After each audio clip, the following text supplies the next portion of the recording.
2013 was the year of change and accountability for the Ministry of Education. We must take charge of the change in our sphere and hold ourselves accountable. This is the call to action.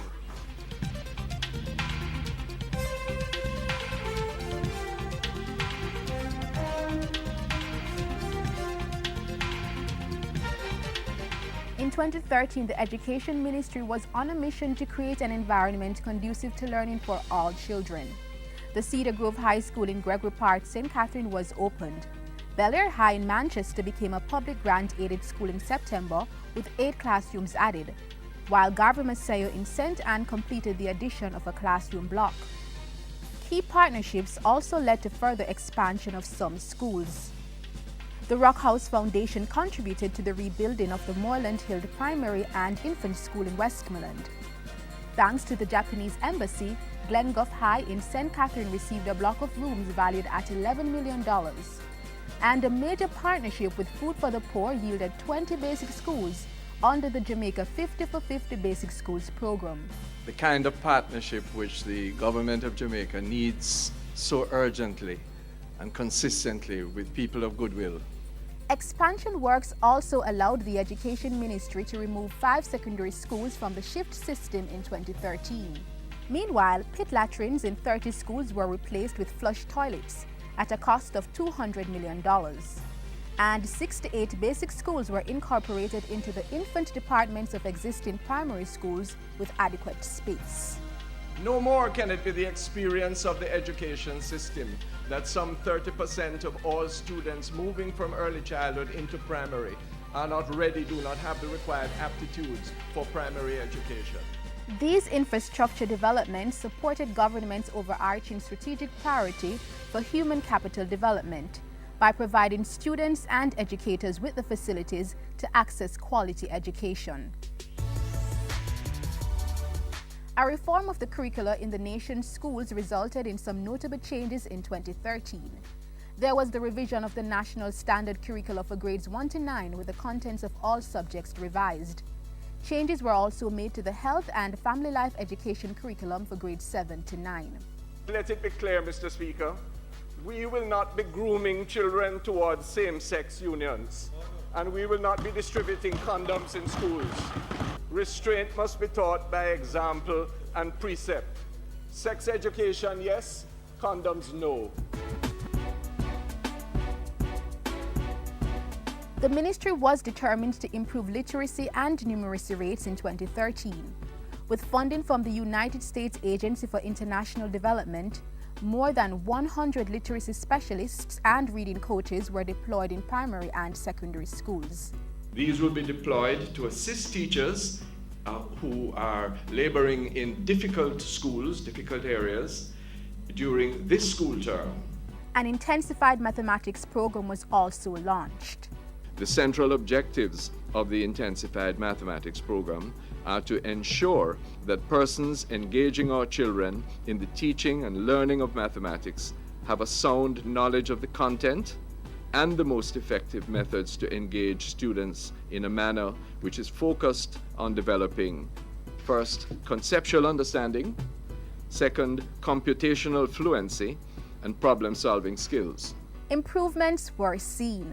The Grade 4 literacy test results showed 76% mastery among students, 9 points away from the target of 85% mastery by 2015. There was also overall improved performance in about 25 subjects in CXC-CSEX exams. English language improved by 12%, with mathematics showing a 5% improvement in passes.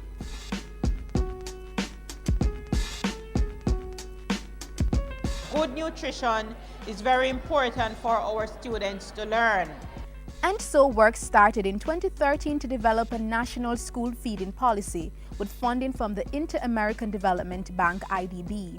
The IDB also supported a pilot program to develop nutritious menus using local produce. We aim to offer the little children a breakfast snack as well as lunch because some 30% of them come to school hungry every day. The plan is to use local fruits and produce in increasing proportions.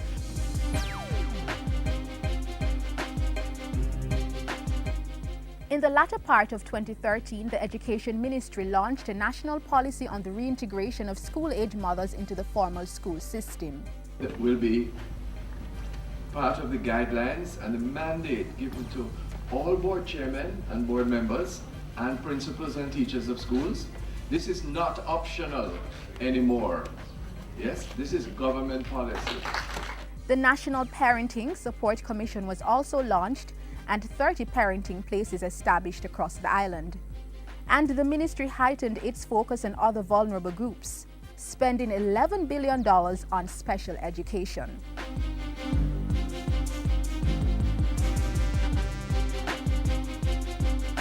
Critical emphasis was placed on human resource development last calendar year. The Technical Vocational Education and Training TVET policy was deployed. Teachers received training through the Heart Trust NTA and the National College of Education Leadership. And the Aspiring Principals program was launched in November.